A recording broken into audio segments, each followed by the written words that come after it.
উনি অনেকদিন বলেছেন আরো কি ভাবছেন, আমাদের আর কি কি মেডিকেল সহায়তা দেওয়ার কথা উনি ভাবছেন, সেটা আমি ওনার মুখ থেকে শুনতে চাই।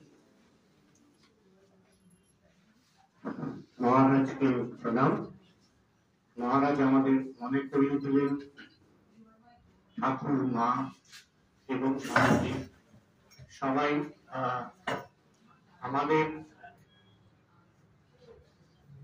প্রফেশনে যেটা সবচেয়ে বড় পাওনা, যে আমরা কাজ যেমন করি, যেটা চোখের চিকিৎসা আমাদের কাজ, কিন্তু সেই কাজের মধ্যে আমরা সেবা পাই, সেবা করতে পারি মানুষের, এবং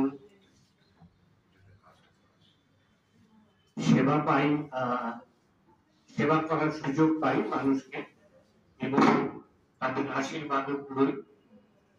এই আশীর্বাদের সূত্র ধরেই আমাদের আজকে 19তম সাক্ষাৎ আমরা গিরিশ পার্কে করলাম।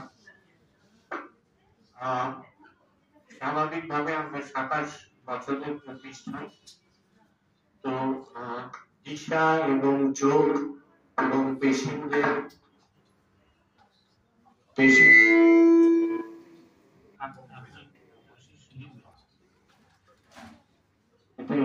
ছোট জায়গা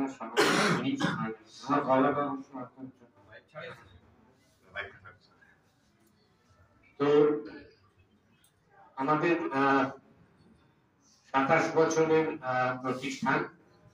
এই প্রতিষ্ঠানের শুরু তো 1997 সালে হয়েছিল, তখন থেকে এই পথ চলা, এবং আমরা 2020-তে বলি যে আমরা 20টি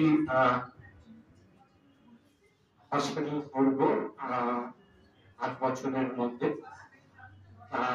মোটামুটি জেলায় অনেকগুলি জেলায় আমাদের মোটামুটি কাভার্ড হয়ে গেছে। এখন বাকি রয়েছে নদিয়া, মালদা, বাঁকুড়া, পুরুলিয়া, বড় ডিস্ট্রিক্টগুলির মধ্যে। শিলিগুড়িতে আমরা রয়েছি, এবং সেখান থেকে আমি শিলিগুড়িটা, যদি আমরা শিলিগুড়িতে রয়েছি, কিন্তু আমাদের হাসপাতালটা দার্জিলিং ডিস্ট্রিক্টে, তো ওখানে সবকিছু যদিও একটু দূরে, কিন্তু একটু ছড়ানো ছেটানো, এবং আগামী দিনে আমরা এটাও একটা কম্প্রিহেন্সিভ নেটওয়ার্ক করে নেব।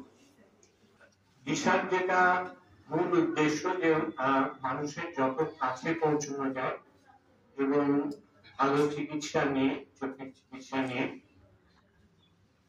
কিন্তু